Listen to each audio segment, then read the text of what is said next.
Ito ngang tungkol sa legalidad ng isasagawang pagdinig ng Blue Ribbon ng kampo ng Gatchalian ng Cayetano Black ngayong araw. Kasunod na rin po doon sa anunsyo ni dating Congressman Mike Defensor. Ano ho ba ang inyong masasabi dito, Attorney? Kine-question kasi ni Senator Erwin Tulfo ang gagawin, no?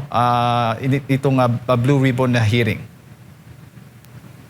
To my mind, I think the Cayetano Black has the authority to call a hearing regarding the flood control mess or flood control scandal that is being undertaken by the Blue Ribbon Committee, because it is still the legitimate leadership. Under the Constitution, the Senate President shall be elected by all the members of the Senate. So the magic word there is 13. Considering that Senate President Alan Peter Cayetano was elected by 13 votes, so therefore his bloc is still the legitimate leadership.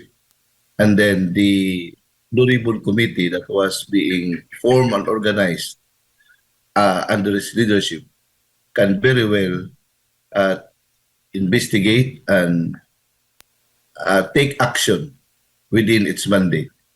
And that investigation of the Blue Ribbon of the flood control scandal is well within its mandate.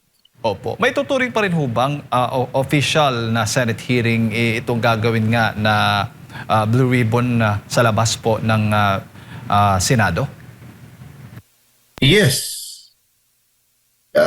It's still an official function because the Constitution does not specifically require that it shall be heard inside the Senate building.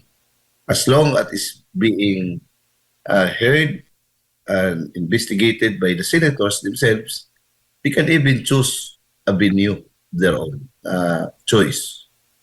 Ang sinasabi kasi ng kabilang kampo, baga walang official advisory, walang authorization, yung gagawin sanang, itong gagawin ng hearing ng Blue Ribbon ng Cayetano Black, Attorney. Lahat ng, alam mo naman, lahat ng mga invented or manufactured, even absurd reasoning ay pinalabas. Pero ang end goal nito, which is very painful to the country, is that we are being betrayed because the truth is being hidden from us. What is, at the very least, what is entitled to the country, what we deserve, is to know the truth about this flood control scandal involving trillions as being reported out na nawawala lang sa ating national treasury. That is our money, Jade and Mar. So all of us have a stake on this particular search for truth, and the country deserves to know what was really or what has really happened to this magnitude amount of money stolen from us. Ang sabi pa nga ng ilang kritiko nga nitong gagawing Blue Ribbon na ngayong araw, Attorney, baga itong hearing na ito ay for press freedom at hindi po in aid of legislation? Pabayaan mo yung mga kritiko na yan kasi lahat naman talagang wala naman sa makikitang maganda sa ginagawa. Yung mga kritiko na yan ay biktima man rin sa flood control scandal. Pero iwan ko bakit they are blinded by the truth. At Blinded by the reality. Opo, opo. At bukod sa hindi nga daw otorisado, bahagi daw ng destabilization plot itong gagawing hearing na ito.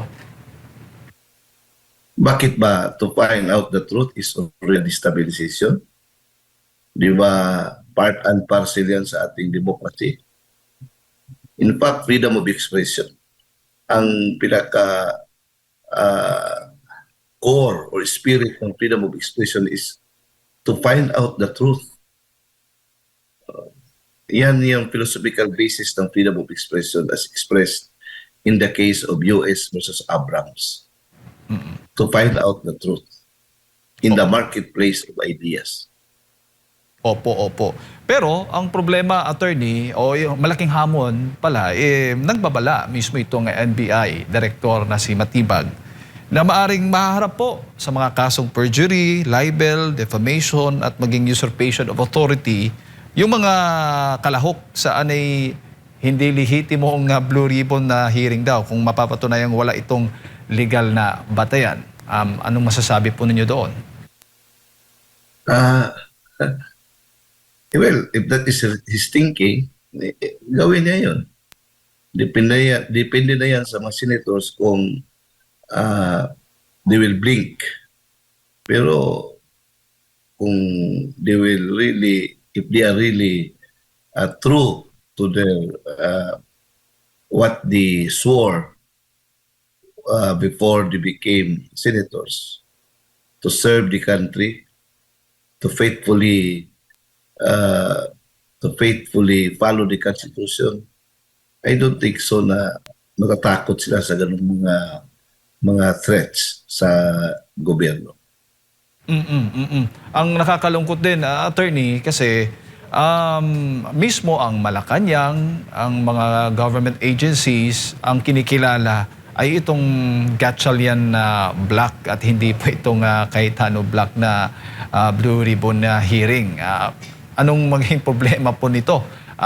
Hindi naman kailangan, Jade, na Malacanang ang mag-recognize. Ang mag-recognize dito ay ang konstitusyon. Yes. Kasi kung ang mag-recognize ay Malacanang, so wala nang separation of powers nito. Ang ating gobyerno is being designed na yung powers are being distributed among the three branches of government. The executive, headed by the president, the judiciary, headed by the Supreme Court, and the legislative branch, headed by the Senate President and the Speaker. Each has its own separate domain.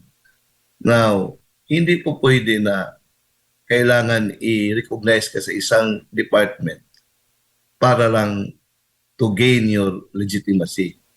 Ang nagbibigay ng legitimacy nito, what is ordained by the Constitution. And the Constitution says the Congress may elect its officers, the Senate President and the Speaker, by the majority of all the members of each chamber.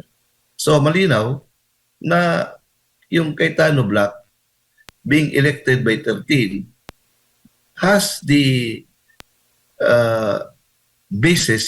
constitutional basis to become the leader, to become the block of the Senate, to lead the Senate being elected by the majority of all its members.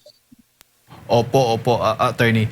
Itong gagawing investigasyon kung sana matutuloy na Blue Ribbon hearing, yung mga testigo pong lalabas, attorney, sa tingin po ninyo, ito ang kanilang mga testimonya ay magiging matibay na basihan laban po doon sa mga opisyal na gobyernong nasasangkot o masasangkot nga dito sa maanomaliang flood control projects. Jade, hindi tayo mag-prejudge. Kaya nga may investigation. Kasi in the investigation, yung side ng mga accuser, marinig natin, at saka yung side ng mga being accused, ay marinig din natin. That is the essence of debate in the marketplace of ideas. Para matingnan natin yung thesis, antithesis, para makabuo tayo ng synthesis. So it's not fair to prejudge na talagang credible yan.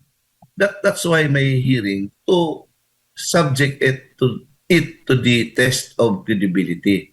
And the way of testing it is by way of cross-examination, confronting these witnesses with documents, with kontra yung opposing testimonies ng witnesses na pwede ring i-present to oppose their narrative para taong bayan maka-gauge kung sino ang nagsasabi na totoo. At hindi ito contest, Jade, ng sinong popular at hindi popular. Ang bottom line dito ay yung katotohanan. Kasi the truth is, at hindi ito ma-dispute, the truth is we are being stolen. The country, the people are being robbed, stolen, with a huge amount of money that would have been spent, better spent, in building hospitals, in building bridges, roads, lahat ng mga pangangailangan natin nawawala dahil sa corruption. Yung flood control anomaly na hindi pa nangyayari sa ating kasaysayan, sa ating bansa. Unprecedented yan. Yan ang talagang dapat natin bibigyan ng focus. Dapat all of us must concentrate our efforts to finding out the truth. Kasi tayo ang naagrabyado dito, Jade. Mm-mm.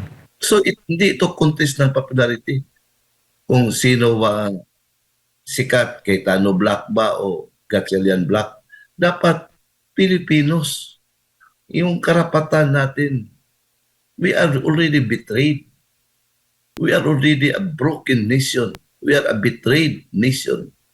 Dapat ipaglaban nila ito kasi sila ang inaasahan natin na binibigyan natin ng poder to protect us. Ang maskit nito ay mismong leaders natin na binibigyan natin ng tiwala to lead us ay parang they appear to be the stumbling block of finding out the truth. Mm-mm. Oo. Bago ko ipasa kay Part Adbar, dugtungan ko lang yung sinabi po ninyo, attorney, kasabay ng tanong na rin, na bakit para bang may mga attempts talaga na pinipigilan. Dapat sana hindi sa labas ng Senado yung gagawing investigasyon. Dahil nga mahigpit yung security po doon, tsaka pinapa-work from home yung mga tao, mga empleyado.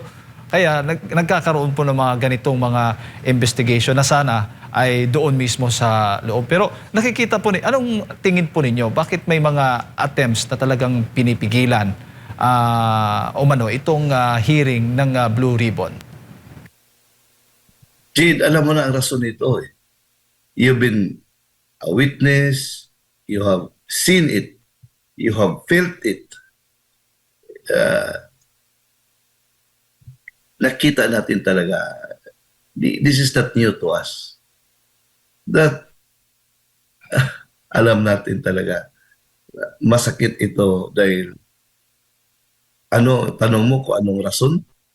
Because they're afraid of the truth.